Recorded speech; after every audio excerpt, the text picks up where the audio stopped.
Well, hello, ladies and gentlemen. Welcome to the newest edition of the EKN Debrief, episode number 24, May 23rd, 2018, our recording date. My name is Rob Howden, joined, as I always am here on the Debriefs, by David Cole, the managing editor of eCardyNews.com. The event that will be debriefed and reported on here for this particular episode, the WKA Manufacturers Cup Series Keystone Nationals from Pittsburgh International Race Complex in Wampum, Pennsylvania. David, before we jump in and talk about the show's presenting sponsor, an interesting weekend for you for sure. It was. It always is when you go to the Wampum, Pennsylvania facility there at Pittsburgh. Weather is always a factor. But again, the track is always amazing because it provides some great racing. So it's always an interesting weekend anytime you go there, especially in May. Right. Yeah, exactly. You're in the springtime. Perfect call. All right, ladies and gentlemen, this week's show is presented by K1 Race Gear. Since 2003, K1 Race Gear has been a one-stop shop for all your indoor and outdoor karting needs. From racing shoes, suits, and driving gloves to chest protectors, rib vests, accessories, and bags, K1 Race Gear provides quality karting products for the enthusiast and professional alike. Visit K1RaceGear.com today and get everything you need for your next racing outing. Well, David, as we do in these debriefs, we kick things off with just kind of an overview. Just stand back, kind of a synopsis of the weekend, what happened, weather, atmosphere to a certain extent. Give me your thoughts on, you kind of already said there was rain once again. It's kind of a standard, especially spring up in Wampum. But give me your thoughts overall, the overview of the Keystone Nationals. Yeah, well, overall, it was a good event, a clean event. Aside from the weather, Friday was good. No rain throughout the day. A little bit wet early in the morning, but dried up through. It was dry throughout the day. Saturday was a real tipsy-turvy type deal where it rained, it dried, it rained, it dried, and then it rained again when we were leaving. So. And then it rained all night long, which provided some dampness in the morning, Sunday-wise. So it was, every time we go there, you kind of always expect rain. And one of the things that happened Saturday, the radar looks clear. We're not going to get rain the rest of the day. What happens? We get rain before they even just think they're going to be that there's going to be rain again. So it's always an interesting atmosphere. When I say atmosphere, I'm talking weather when we go to Wampum. The funny thing is when you have that on and off where it rains and then stops raining, it's so tough on the mechanics going back and forth. If indeed you have to go back and forth between wets and dries. But really, Dave, when it comes down to experience for these drivers, to be able to go race in the rain and compete in the rain, if regardless of what they're going to do in their racing careers, whether they're going to try to be professional or whether or not they're going to be career karters, there's going to be a time when you're trying to win a major race and it's going to be wet. I still think getting a chance to race in the rain, and if it happens on a regular basis at up in pit race, that's a good thing. It's a good thing for all these drivers to get a feel what it's like to compete in wet weather conditions. Yeah, it's good to get out on the racetrack. I think there were maybe one or two people that didn't qualify in the rain, but again, like you said, the kind of going back and forth was the big issue. I think both the junior classes kind of had to change, like either right before their session or in both either IAME or Yamaha. So those guys were kind of jostling back and forth, keeping the dads really busy. IAME Senior was the last class of the day. They actually only had qualifying in the wet conditions on Saturday, and then the rest of the time the track was able to dry by the time they hit the track for their heat races or the main event. So it was, it just kind of depended on when the weather hit and where you were in the class lineup that kind of affected your weekend, whether you were racing in the dry or racing in the wet. Overall, how did things look in the paddock number-wise? I think overall it was what was expected in terms of numbers. We hit the 100 mark, which is a good weekend. Not exactly the best weekend that you want to have, but in terms of being May with a lot of kids not being able to get out of school or Club races are starting up now around the Midwest and the Northeast and all the other areas that have a lot of support from WK members. So a lot of those racers just decided to stay at home and either race at a club event or had school functions that they couldn't get away from. So I think 100 was a good mark. Obviously the struggle that we're looking at moving forward is in the Yamaha categories. We had 0 at GoPro and Yamaha Senior. We were able to get 2.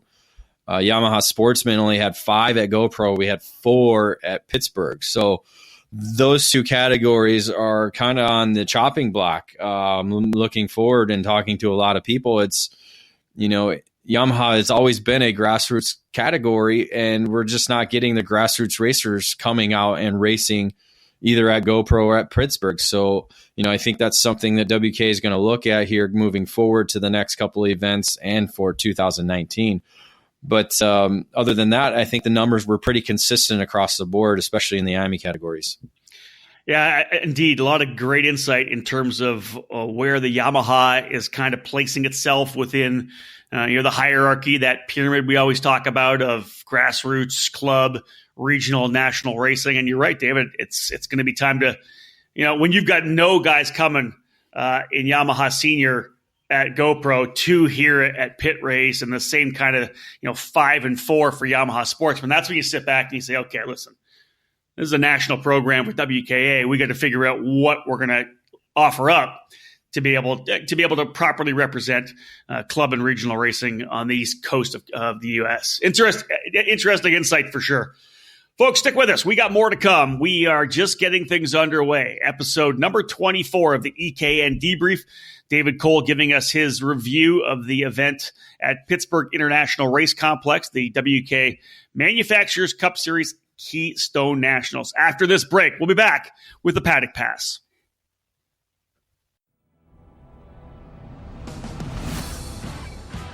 From coast to coast, Miami has become the 2-cycle engine of choice for American karting. Starting with the air-cooled 60cc Swift engine and moving through to the incredible X30 power plant, Miami is providing much-needed stability for the sport. The Swift and X30 engines are the backbone of the SuperKart USA Pro Tour and Pro Kart Challenge Series, as well as the USPKS, the Route 66 Sprint Series, and the WKA Manufacturers Cup. We're thrilled to introduce the new Miami KA100 Rejet engine with a special introductory price of just $16.95 until the end of February. The new engine is getting rave reviews and will be part of the USPKS, Route 66, and WKA Man Cup programs in 2018. Watch for more regions of the country to get on board with this new formula. We have 2 distribution centers in the U.S. to serve you well. Miami East in Mooresville, North Carolina, and Miami West in Temecula, California. The momentum is continuing to build, so it's time to make an investment in stabilizing your engine program. For more information on Miami, head to the website for your region, MiamiUSAEast.com or MiamiUSAWest.com.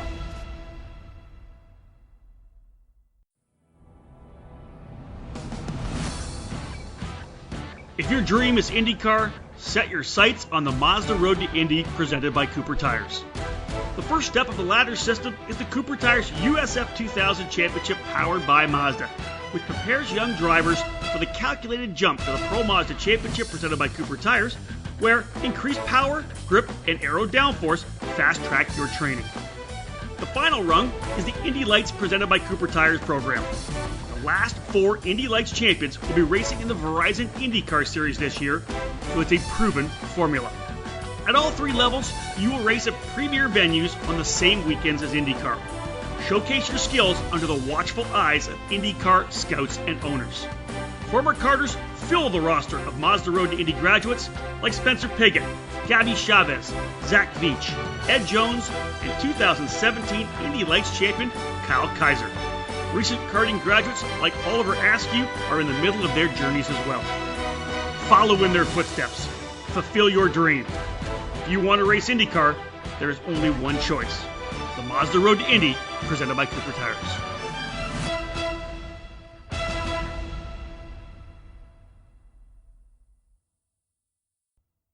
Welcome back to episode number 24 of the EKN Debrief. Rob Howden talking with David Cole, managing editor of EKN, coming off his trip to Pittsburgh International Race Complex for the Keystone Nationals, the event on the WK Manufacturers Cup Series. We're going to jump into the Paddock Pass, presented by Alan Rudolph Racing Academy. If you want to improve your results, it's time for professional instruction and coaching at the Alan Rudolph Racing Academy. Located at the new state-of-the-art Speed Sports Racing Park just north of Houston, the Alan Rudolph Racing Academy offers custom coaching programs for newcomers and experienced racers alike. Train with a champion with over 30 years of racing experience to get proven results. Get ready for the big races by training with the best. Reserve your dates now by calling 866-607-RACE. That's 866-607-7223. All right, David, into the Paddock Pass right now. A lot of stuff happened on the track, off the track. Paddock Pass kind of giving us this opportunity to look away from the racetrack a little bit, but as well kind of giving an overview of things that happen in the events. What do you got for us here? Well, I think overall, looking at the racing on track, overall it was pretty clean. A lot of good racing, clean racing, competitive racing, and not too many penalties were called into race control. So that was one good positive on the weekend was that situation. We did have one red flag. One kid cart on Saturday happened to tumble, and then the kid received a broken arm between the elbow and the shoulder, which is one of those rare areas of the arm that you're going to break. So he's going to have a long but hopefully a good recovery back.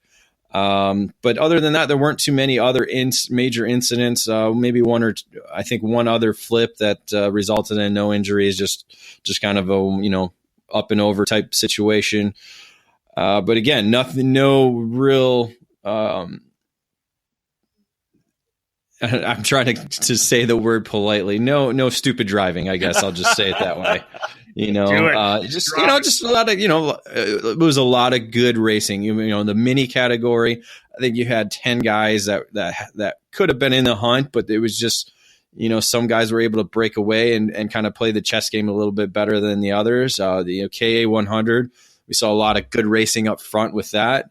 The IME seniors, nothing too dirty there, just some good clean racing there as well. So, and again, the junior categories, providing some great racing that we've seen at WK throughout the last couple of years. Starts were very clean. Obviously we see that's one of the biggest issues of the pushback bumper, where guys are kind of overdriving the starts. Well, David Coates was the head starter for the weekend. He's been working with WK here and there. He's been working with SCUSA here and there. He was able to, wave off a couple starts here and there for guys coming in too fast. One thing with the way the pit circuit is laid out, they have that cutoff, so you're not making that super long, warm up lap. So you can take time to wave off a start if you don't think the field is set, or if you think the front row is doing something they shouldn't be doing. So, and they were a bit slower starts. So I think that, again, the way the track is laid out, it helps provide for easier starts.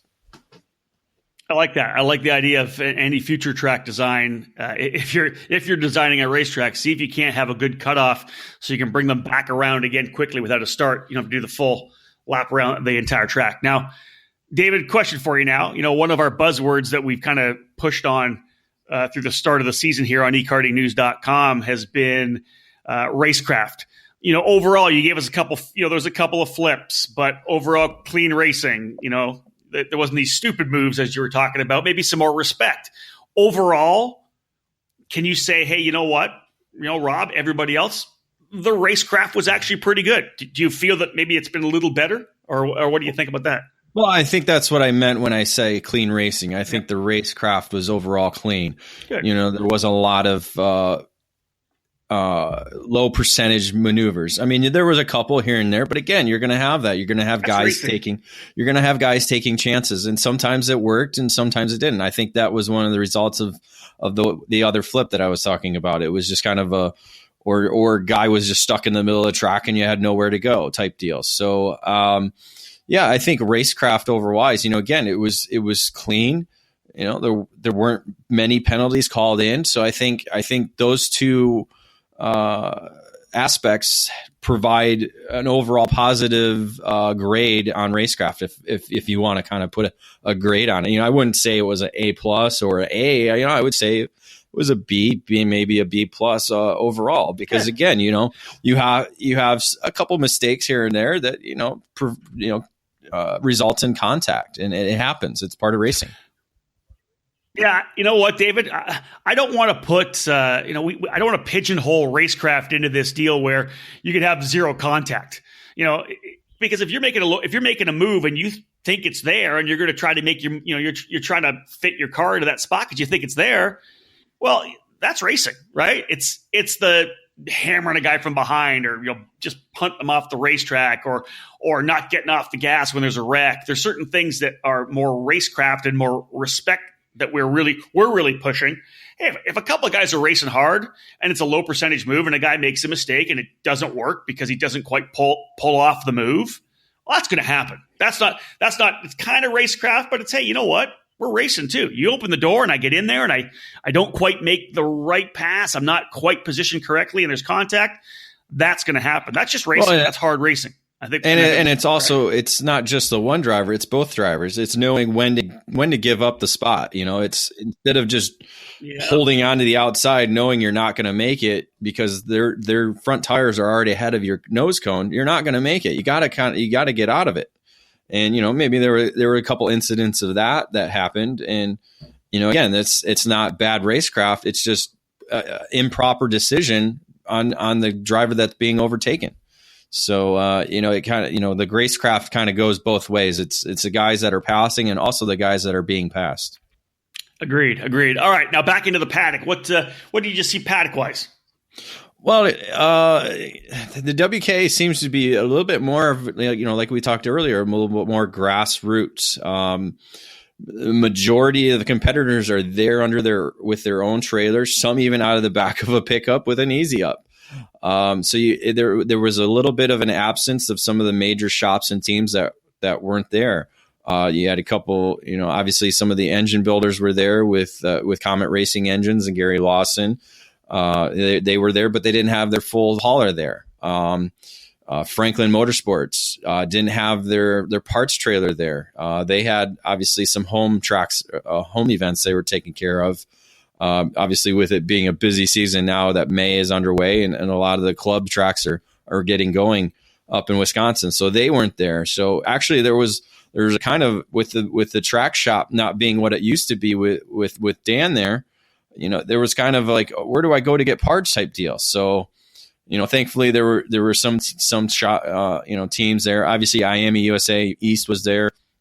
So engine wise, a lot of the parts were there, but you were talking chassis parts or rims and extra tires and this and that. So everybody had to kind of be prepared when they got there. That was one other thing was talk of rain tires. They have the new YNP. So the YNP compound is the newer compound.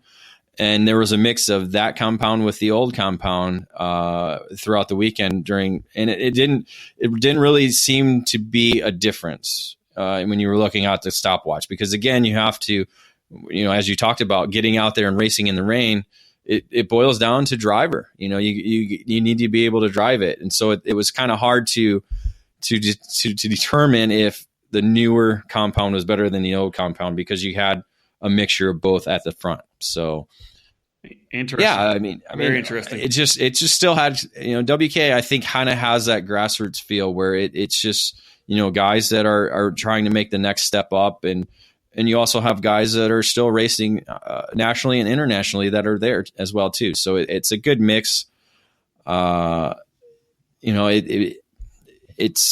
kind of is what it is right now because there's so many races going on right now. There was actually, obviously with the NOLA event going on with the Rock Festival, there were people that were down there that probably would have been there. So it's just a lot of things going on into factoring why numbers are what they are. And it's hard to, the sport's always a moving target. It's hard to pinpoint exactly what's going to happen and be able to project what's going to happen.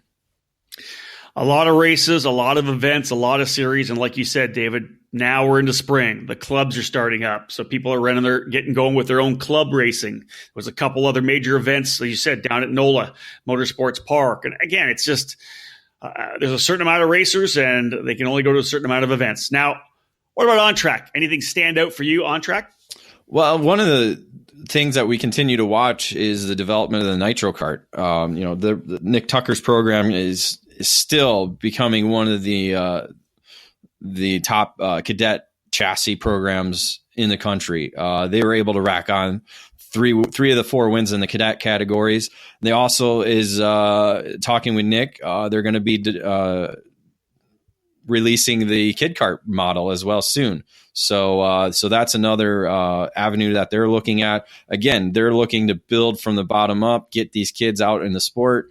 And, they got a really great local program in North Carolina, but they're also developing a number of partners throughout the country. They're getting some support out in California. They're looking at the Pacific Northwest. They've got the Northeast.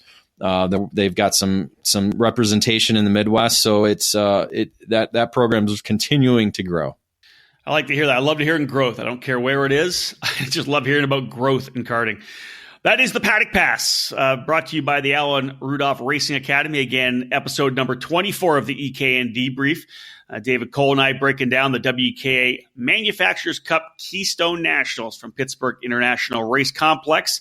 After this break, we're going to come back and start looking at the race report, and David will give you some class-by-class reviews of what he saw on his trip to Pennsylvania.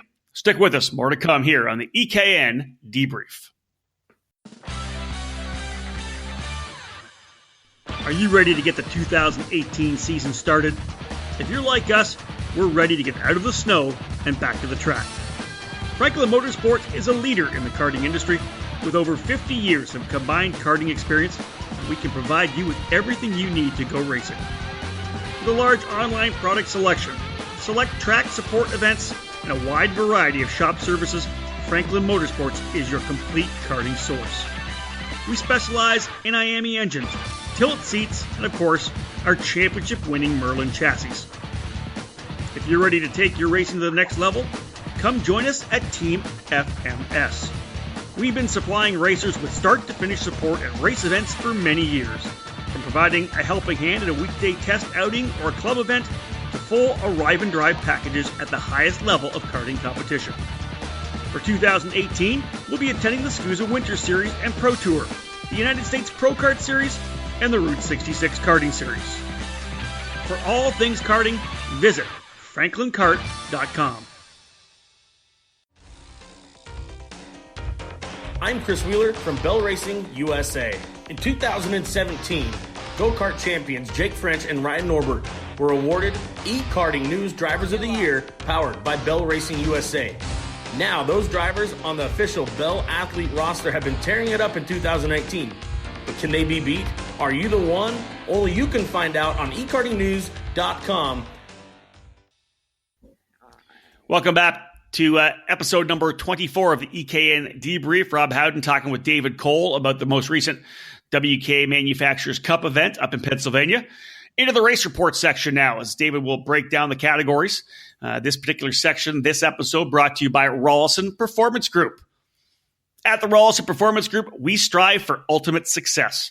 We're more than just an arrive and drive race team with countless wins on the national and regional level. Our focus is on complete driver development, and that's where the success is fueled. We combine one-on-one coaching, on-track instruction, and intensive data debriefing with unparalleled kart and engine prep. Our program will help you raise your game. We'll take you to the next level. If that's your goal, RPG needs to be your next move. All right, David, into the race report now. Let's start with IAME Senior. Talk about the events that we saw in the IAME Senior X30 category. Well, Teddy Wilson made his return back to WK competition. Teddy, driver from the UK, came over as living here in the United States, as he's a F4 United States Championship driver for Jay Howard. Decided to strap on the helmet again at Pittsburgh and was able to duplicate a victory. A winner in Daytona came around on Saturday. Wasn't quite a standout leader, but during the dry main event, which shockingly you would think living in the UK he'd be a great rain racer. I mean, he wasn't bad, but he just didn't stand out in the wet conditions. But that's profiling, Cole. I know. I'm sorry. It just I thought the same thing of Garrison. Garrison living in Florida, he should be a wet weather driver as well too. I agree. No, you're right though. It's just like Canadians should be able to drive in the snow. And I can. There we go. All right. Yeah. So Wilson was able to emerge as a top driver in the main event, running over Colin Neal and David Kalb Jr. He was able to get his first WK podium in the category. So it was a great run for Kalb, a former driver of the month here on EKN. Turn to Sunday. Garrison goes out first lap of warm up. Austin Garrison on the Fullerton and just plows into the pillows and the tire barriers outside turn one. Brake failure where the caliper just happened to stick and didn't turn on, and Garrison had no brakes, so decided to put it in the tire wall instead of hitting something else that would have been a lot worse. So he came back from that in the warm up and just laid down a monster lap in qualifying, and from that he was untouched the rest of the day. So he was able to sweep the day in the IME senior category. So another victory for him, which probably is going to help him in the championship chase with Austin McCusker having a not necessarily a bad weekend, but didn't have a standout weekend. Was fast, but had a couple of issues here and there that just kind of kept him off the podium in both days. But Garrison was able to run away from both Wilson and Colin Neal. Wilson won the overall trophy, so he had maximum points on the weekend. Austin Garrison, we're getting a chance to see him do a lot of racing, and he's just really on his game right now, getting a lot of chance to be on track, and nice to see him do well. And obviously very, very exciting to see Teddy Wilson getting back behind the wheel of the kart, even though his focus is on the F4 U.S. Championship with Jay Howard. I always love seeing guys get back into that, the purity of karting, even though they're trying to move on, because you want as much seat time as you possibly can. Good on Teddy for coming out and playing with the WK Manufacturers Cup. How about KA100? Well, again, this is a new category to WKA, so it's it's still trying to build up the numbers. It sounds like the Midwest is just booming with this engine right now at the local level. So I think in the future that's going to help build the numbers in this category. Yeah. We had about let me see, what was it? We had 9, which even though the number only shows 9, it was a very tight field because a lot of the guys were in the mix throughout the weekend. It was probably one of the great categories we had racing wise all weekend long. So, but it also welcomed 2 new winners. Saturday, again, this category kind of had the back and forth with the rain, the dry, the rain again for the main event. Andrew Patterson was able to negotiate the wet course and score his first WKA victory with a solid performance over double GoPro winner Blake Hunt, and Taylor Stanford rounded out the podium in third. So it was good to see a first-time winner in the category and at WKA overall. Sunday, Dakota Pesic, no stranger to WKA competition, a longtime Yamaha racer. He was able to rebound from a tough Saturday and score his first victory in his KA 100 debut. It was a great battle between him, Emery Lida, and Blake Hunt. Those 3 kind of went back and forth here and there. Great racing, great side-by-side racing. Again, great racecraft. Guys were giving each other a little bit of room, maybe not enough room, but nothing too harmful. But in the end, Pesic was able to get away and score the victory. Kind of a repeat of last year, where last year he came and raced and won in the Yamaha senior category to honor his father, his passing father. So a year later now was able to honor his memory again with another victory. But overall, Blake Hunt leaves with the overall trophy for the weekend. So it's going to kind of help provide him a good gap on the championship lead, which his rival, Colin Neal, wasn't able to decided to take a step back after some issues early Saturday and Friday, where they decided to not do double duty anymore. So they focused their program on the IME senior division. And so obviously got 2 podiums with that. So took away the focus from the K100, didn't race that at all. So Hunt's got a sizable lead right now, probably going into Norway. Nice. He seems like he's got some pretty good consistency going on, Blake Hunt. So good for him. Dave, let's move into Yamaha Senior. It'll be quick, just a couple of drivers there, but obviously worth mentioning the drivers who were able to get the wins. Yeah, it was an all-female category with Megan Perry and Kayla Chapman. Each of them took a victory on the weekend. Chapman won the tiebreaker, so she took home the overall trophy for the weekend. Moving to IAME Junior, biggest category on the weekend with 19 drivers. A little bit of wet drive for these guys too. Oh, of course, yeah. They were hit pretty good with some weather. Again, kind of the back and forth. The Saturday race was pretty interesting because it was getting to the point where, okay, is it going to be dry enough? And it ended up not being dry enough. So majority of the field went out on rain tires, and on rain tires, Caden Wharf was able to do his rain dance and get away with a great victory on a drying track, pulling away from Josh Green and Matthew Dunkovich, both earning their first podium finishes of the season, placing second and third. But the dry tires did come in at the end because there were a handful of drivers that did go out on slick tires. Caden Young was one of them.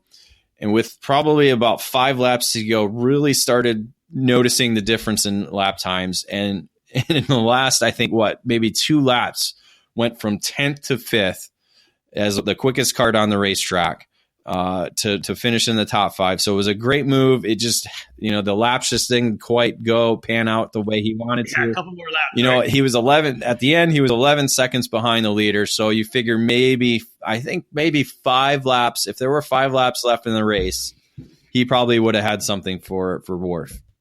I love races like that. I love it when there's that, because you got to roll the dice. Because the person that rolls the dice with the dries, they're going to suck when it's wet. They're just barely hanging on, and then when it starts to dry, things start coming in. I love that. And it wasn't that the dry tires really were bad at the beginning. I don't think. I think they were just very, very cautious because obviously once you went off the track, that was one of the things. The grass was very tall.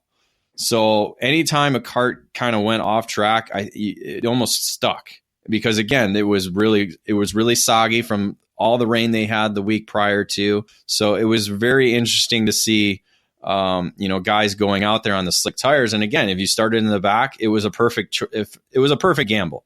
And for Young, it paid off with a fifth place finish. So nice. I like it. So Sunday was, again, it did dry. It did dry enough for them, so they were on dry tires by the time they went out there. But it was a 3-driver battle. You had Wharf up there leading the majority of the race. Caleb Bacon found some speed overnight. They actually stripped his cart full of all the decals as much as they possibly could to kind of lose a couple pounds here and there on his cart. Oh yeah, it was really floor pan graphics, bodywork graphics, any hoses, any smaller battery, all of it. They were pounding away at that thing, trying to strip weight from it. So I'm not quite sure exactly how much they lost, but they were working on it pretty hard Saturday night when I left. So he found his speed overnight, was able to race Wharf. Josh Green kind of sat there in third, letting those two guys kind of go back and forth, and it actually paid off in the end because on the final lap, a little bit of contact in the back section of the racetrack opened up the door. Green went from third to first and held off Bacon at the line by 42 thousandths of a second to score his first victory at WK competition. So and Wharf had to settle for a disappointing third. Obviously had the speed to win, but just didn't quite play the chess game good enough. Green actually won the overall trophy, so that's going to kind of help him in the championship chase, as I think we got probably maybe 4 or 5 drivers that are kind of going to be in the mix as we're at the halfway point now. Wow. All right. So Yamaha Junior, obviously the high point in the Yamaha class at pit race with 15. Give me your thoughts there. I know a couple of drivers, at least one that ran in the IAME Junior, was there in Yamaha Junior as well. Caden Wharf being the driver again up front. Yeah, Wharf was one of the a couple that were doing the double duty, as we typically see it at WK competition. Yamaha Junior was the second class to hit the racetrack in the race order, and their main event on Saturday was a complete downpour in the first 5 minutes. I mean, we're talking sideways rain, where it was. If you've been there, you understand that the water tower sits on top of the hill. Well, the water tower was soaking wet on one side of it because you could see the rain just blowing in from sideways. So it was a time that I stayed in the scoring tower. I did not go out there for photos. I waited until towards the end of the race when the sun decided to come back out. So it was a completely soaked racetrack and sun shining, and you could just see the steam coming off the racetrack from the sun beating on it. It was a very cool visual to see karts out there with in the situation that they were in. But I love it. That's awesome. Results wise, Wharf was able to manage the downpour, establish a solid lead, and keep it throughout the rest of the race to a 10-second gap for his victory. Tyler Lemp had a career best second place finish ahead of Tyler Ferris, another double duty racer. So all three of those were able to manage the rain very well on Saturday. Turn over to Sunday. It was a dry main event, and Luca Mars just kind of ran away with it. Luca was fast on Saturday, but got caught up in some contact and some other things, so it kind of hampered his results. But Mars just duplicated the type of performance that Wharf did and ran away with an 8-second advantage over Ferris, with Wharf placing in third. And Wharf was able to take home the overall trophy in that category. Overall, pretty good weekend for Caden Wharf on the podium. What, four podiums, I guess, right? Yeah, very good weekend. Had his dad doing a lot of the wrenching. Had Gary Lawson from Comet there working engine-wise and helping them on some setup choices. So, yeah, Wharf obviously from going from last year where he had a throttle stuck and went straight off into the pillows and the tire barrier and had it was a very scary wreck. So to bounce back a year later and to show he wasn't afraid of the track anymore, that's for sure. All right, folks, there you go. Our first half of our race report. We're going to cut to a quick break. Stick with us. When we come back, 4 more categories for David still to review from the WK event up in Wampum, Pennsylvania. Hi, EKN listeners. This is Jeff Wessel from Streeter Superstands. When it comes to lifts and stands for your carts and the largest selection of shop and trailer accessories, we know all about building and giving you the best. The Streeter Superstands crew has over 30 years of experience, are kart racers just like you, and know that the Streeter name stands for durability, affordability, and most of all, quality. We're the original and genuine manufacturer of Bigfoots and stacker stands, and we build them right here in the USA, along with our best-selling Streeter Superlift, upright stands, and an ever-growing roster of shop and trailer accessories to outfit any trailer or garage. While some guys pretend to be number one, we prove it every day, every race. Racers demand the best, and Streeter Superstand builds it. Check us out at StreeterSuperstands.com. When it comes to the best in lifts, stands, shop and trailer accessories, and all the cool necessities to make your race day easy and organized, it's all at StreeterSuperstands.com. We innovate, not imitate. Roll with the best right now at StreeterSuperstands.com. You've heard the name VME Kart all winter. It's the hottest new chassis on the circuit, and it's time to get behind the wheel of one yourself. It doesn't matter what series, the VME Kart is running up front. The WK Manufacturers Cup, the SCUSA Winter Series, the Florida Winter Tour, the Challenge of the Americas. VME Kart is on fire. VME Kart USA is a new importer for Vince and Lorenzo Mandarino's creations, and we're ready to take the karting scene by storm. Colin Neal kicked off the 2018 season with 2 big wins on his VME Kart at the WK Manufacturers Cup opener in Daytona. And then, Chase Gardner put the VME Kart on top of the podium at the Rock Cup Challenge of the Americas opener in Phoenix in February. Big wins at big races, and there's much more where that came from. To learn about our chassis and our program, and to see what we're doing in U.S. karting every weekend, follow us on Facebook at VME Kart USA. Welcome back to EKN Debrief number 24. David Cole and I going to work breaking down the WK Manufacturers Cup Keystone Nationals from Pittsburgh International Race Complex. Still working the race report, brought to you by Rawlson Performance Group. David, 4 more categories still to go. Mini Swift, Yamaha Sportsman, Micro Swift, and Kid Karts. Pretty good field for Mini Swift. 15 drivers, on the grid. It was a very competitive field. A lot of guys that we see from race to race, from series to series, all racing there. It was, again, like I said earlier, it probably could have been any one of the top 10 that could have been battling for the win. It's just kind of playing the game of chess a little bit better than some others. And we saw a couple veterans of the cadet category emerge with victories. One of them including Jeremy Fletcher.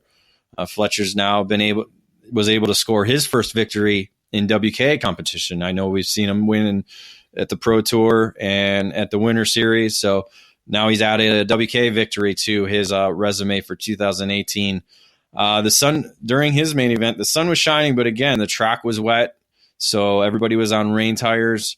And Fletcher was kind of challenged a little bit early, but a battle for second allowed him to get away and putting down some consistent lap times to get away by a 6-second margin over the field. So Dean Lambros earning his first podium finish of the season, placing in the runner-up spot over Annie Rule. Then you transfer over to Sunday, and it was Brent Cruz, a guy that we've seen win around the world as the IAME champion last year. So Cruz was able to outlast. This was I believe it was in the dry weather conditions. Yeah, dry weather conditions on Sunday, correct? I always forget because it's so hard knowing when the rain's going and when the rain wasn't. I hear you. But Cruz, it was a great battle early on. I think it was probably 10 drivers in the lead group, and then 4 of them were able to break away, and Cruz was just able to outmaneuver the 3 other drivers in the pack, edging out Andy Rule at the line with Fletcher coming across in third. And so the 2 podiums by Fletcher gave him the overall victory and trophy to take home back to Florida. Yeah, it must have been close. Obviously, Andy Rule having a really good weekend, too. A couple of second-place finishes against 2 of the top young Mini Swift drivers in the country, right? Brent Cruz and Jeremy Fletcher. So all in all, it sounds like that was a pretty exciting battle in that category. It was, and she knows Pittsburgh. She's very good at that facility, and she's very good at other ones. And I she's obviously probably one of the top 15 cadet drivers that we probably have in the country, I think. And so, nice. Yeah, always good to see her up front. Well, moving to Yamaha Sportsman, because I know we've talked about drivers doing double duty, and Andy Rule had a good fight with Danny Dzelski to start the weekend off. Yeah, Danny's another double duty. He actually moved up to the Mini Swift category this weekend. A longtime micro driver, now moved up to Mini this weekend. Actually, he was the 4th driver in that lead pack on Sunday. So he had a phenomenal debut in the Mini Swift category, but an even better weekend in the Yamaha Sportsman class because he was able to win both main events over Andy Rule both days. Saturday was a sketchy one where it started out dry. Everybody's on dry tires. It got to about the halfway mark, and that's when the rain decided to come back. I think it was 3:00 at the time, and the forecast said 5:00 rain. So I think they were about 2 hours off on that. But that's my favorite, David. That's my favorite when it starts dry and you know what, and then goes wet. I love it. It is. And that was kind of the deal. If it hadn't rained so hard when it did decide to rain, I think they would have let them go. But all 4 of the drivers did a phenomenal job keeping their karts on the racetrack. But Danny did it better than anyone. Was able to tiptoe his way around the wet track and reach checkered flag first for his victory. Rule was second. Sebastian Ng was third on that day. The next day, Rule and Dzelski went back and forth again. The pre-final was actually a tie, so it was 0.000 on the watch, but Dzelski won the photo finish, had the margin at the line, but turned to the final. It was only 9 thousandths of a second that separated them this time, still with Dzelski scoring the victory. That's crazy. It was. Wow. It was to have those two races decided by 9,000ths, where one of them was a tie. I mean, it was a great, it was a chess game. They were just going to kind of sit back and wait till the last corner. So it was fun to watch that. And Miles Murray rounded out the podium on Sunday with a third place finish. So Andy Rule ended up with 4 second place finishes on the weekend. That's solid. Very. Nicely done. Nicely done. All right. You talked about Danny Dezelski running Micro Swift, but jumping up into the Mini Swift. Let's look at Micro Swift. What do you see in that category at Pit Race? Well, the story going in was going to be if Ben Mayer could continue his win streak. He had won both races at Daytona, but won both races at GoPro. So he was the focus, and he was really the target. Everybody was gunning for him. And it ended up being Gavin Bushell who stood out and had a breakout performance on the weekend, winning both main events. And this is only his first season in karting, so every time he's out on the racetrack, he's learning, working under the Nitro 10 alongside Mayer and working with Nick Tucker and Ashley Rogero there.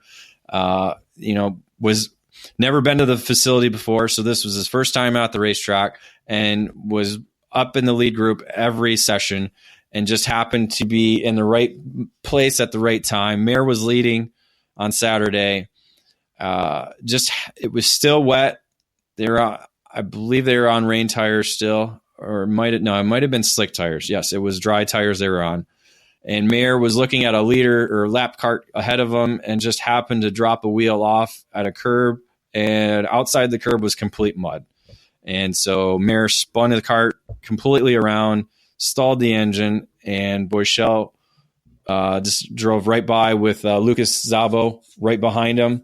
And then so their race ended up being the race for the win, and Boychelle beat Szabo out at the line by 84 thousandths of a second. Wow. So moving on to Sunday, battle just probably heated up once again. It was. This time it was a 3-driver battle.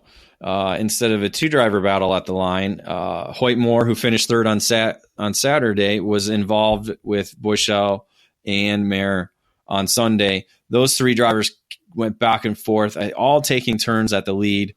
But in the end, Boychelle was able to edge out Mayer at the line by 0.04 of a second. Another great race to the line, and Moore was just a little bit short coming up in third. Yeah, I don't want to point out a negative because it really isn't a negative because it comes from a huge positive. But this is the first weekend of the year, the first event that Ben Mayer hasn't actually scored a race win. It is. Again, because didn't he win? He's won at every event so far this year. That was the other streak that was broken this weekend, and it just happened to be his teammate. So I think if anybody he'd like to lose to, it'd be a nitro kart. Well, first and foremost, you got to give Ben Mayer unbelievable props because I don't care. It was SCUSA Pro Tour, WK Manufacturers Cup. Every race that he attended, he won at least one of the main events. What a great way to start the season, right? Winter Series and USBKS, yep. And USBKS. What a run. And I guarantee he'll start up another one probably at the next weekend because he's definitely one of the best young micro drivers in the country. David, let's wrap up the race report, again, brought to you by the Rawlson Performance Group. Kid Kart on the docket for WK Man Cup as well. Yep, Kid Kart had another good 12 drivers there. Obviously, as we know, Kid Karts are always learning. We had some issues Saturday with the red flag, so it was, once we kind of sat the drivers and the parents down and got them to understand the procedures and everything like that with the flags and all of this, everything went smooth after that. So it was good to see the kids listening and learning because, again, that's what Kid Kart is about. But on track, Chase Groh was able to win his second final of the year on Saturday, beat out Hudson Floyd and Colton McQuaid, joining him on the podium. Sunday was Beckham Lewis dominating the day, winning all the sessions on track, driving away to a 6-second advantage in the main event. Groh ended up second with Sam Tutwiler on third. All in all, going through the race report sounded like a pretty fun weekend for everyone at the Manufacturers Cup Keystone Nationals. David, time to wrap up this debrief. Let's start looking forward a little bit because we got a pretty good run coming through June and July. Time to move into the EKN Trackside Live race calendar presented by Comet Kart Sales. David, we got 5 events we're going to talk about. I'll take mine, you take yours, and then we'll head into the wrap-up. June 7th, 8th, and 9th, night racing for me. I'm going to Denton, Texas at the North Texas Karters facility. The Texas Pro Kart Challenge getting going again. Thursday, Friday, Saturday night, under the lights in Texas. You know how much I love nighttime racing under the lights. I know you feel the same way. It's going to be a pretty fun weekend, I think, when we head back to Denton. Yeah, I'm a bit jealous that you get to go to that and I won't be there. I'm really hoping for a night race somewhere. I mean, we have Lancaster that comes up in September. Yeah, that's true. But you just want a little bit more, Well, considering the fact that we went to the SCUSA Pro Tour Spring Nationals in Phoenix, it was 106 degrees during the day, and then 85 and beautiful at night. I think that if SCUSA's going back to Phoenix again, which I'm sure they probably will down the line, if it's going to be one of those weekends, got to be a night race for sure. Because I think that would be awesome. All right, I'm going in June, first week of June. I'm going to Texas. You're home. Next weekend, you're back on the road. Yep, the next weekend I head back to GoPro Motorplex in Mooresville, North Carolina, Race City, USA, for the United States Pro Kart Series, their second event of 2018, which will mark the halfway point because they have only 3 events on the year, so it will be probably another good event. Obviously, a lot of locals are going to be racing there with all the IME classes that they have, so I expect to see a huge event there. And then, now take a deep breath. For you, at least, a month off. We have a month, essentially middle of June to the middle of July. I do a couple of Mazda Road to Indy events. I'm going to Road America, and I'm going to Iowa Speedway. But dude, you get a month off. Nice little summer haul before you're heading back to one of the legendary tracks in the Midwest. Yes, heading over to Norway, Illinois for the Concept Haulers Motor Speedway. Always it's a very historic track, I think, for Midwest karting. As the WK Manufacturers Cup Series heads to that facility for the first time, and I want to say almost 10 years. It's been a while since they've been back there, or even since I've been back there. So it'll be good to be back there. Hopefully, we can avoid some of the summer storms that roll through there. Sure enough. The following, that's July, 13th, 14th, 15th for you, middle of the month. Following weekend, I'm back on deck. Texas Pro Kart Challenge again. Amarillo Kart Circuit, that jewel over in West Texas, patterned after the track in Istanbul, the F1 track where they run the Turkish Grand Prix. They went there last year for the first time, Texas Pro Kart Challenge. This beautiful facility out there in the middle of Amarillo, Texas. And I think they're going to get a good turnout. There's a lot of guys from Colorado, California that have talked about coming out, Arizona as well, talked about coming out to sample this racetrack. So, again, the good folks at P1 Promotions, Mark and Gina French, put on a fantastic event. That'll be my third Pro Kart event of the year, having started the season off in March at Speed Sports in Houston. That's July 20, 21, 22. They're running 3-day events in the summer when everybody's off school. They're doing just the 2-day single race events in the school year races, which I think is a great call. It is. And then to cap off a 3 straight weekend deal for EKN Trackside Live, I will be down at Newcastle Motorsports Park for the finale for the United States Pro Kart Series, set for July 27, 28, 29 in central Indiana. And EKN Trackside Live means it's going to be all live on ekartingnews.com/live, play-by-play. Of course, our Trackside Live coverage. Make sure you follow us on social media, Facebook and Twitter. We always get the results up there very quickly. In David's case, when he's there and doesn't have to be on the mic, he's taking photos from every session. And those, we keep you working, David. It's no wonder you stay so fit. I got to do a little bit more working. Yeah? All right. So I think I just need to rotate the hips a little bit more when I'm taking photos. Dude, it's a follow through. Get that rotation, right? All right, Dave, let's wrap things up. We're almost done this edition of the debrief. Yeah. I'll wrap up at the Keystone Nationals. Yeah, we'll get it down pat when the sun starts beating out really hot weather. So, to wrap up the weekend, again, crazy weather in Wampum again.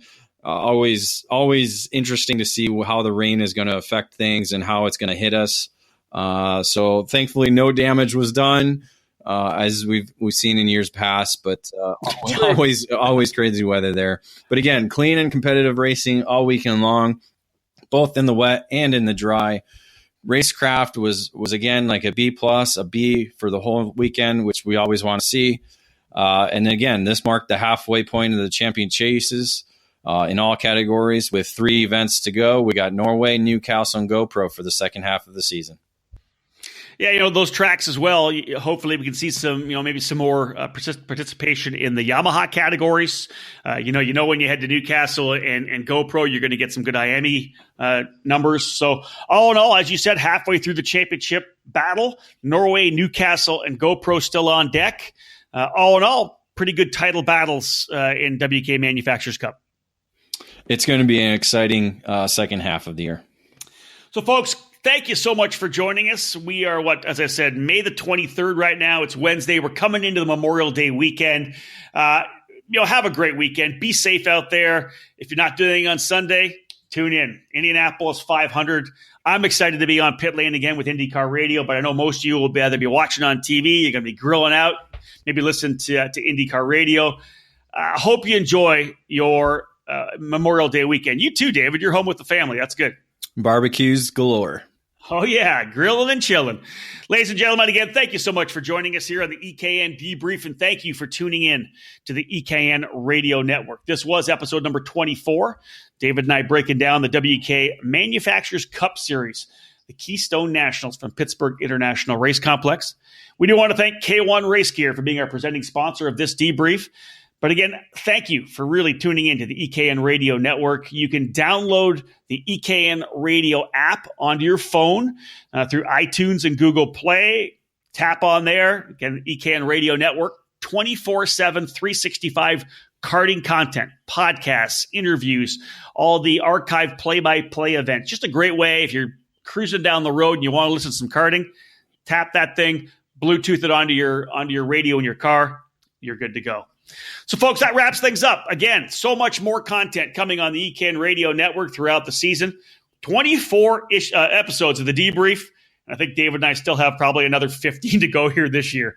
Lots more to come. Thank you so much for joining us. On behalf of David Cole, my name's Rob Howden. Bye for now.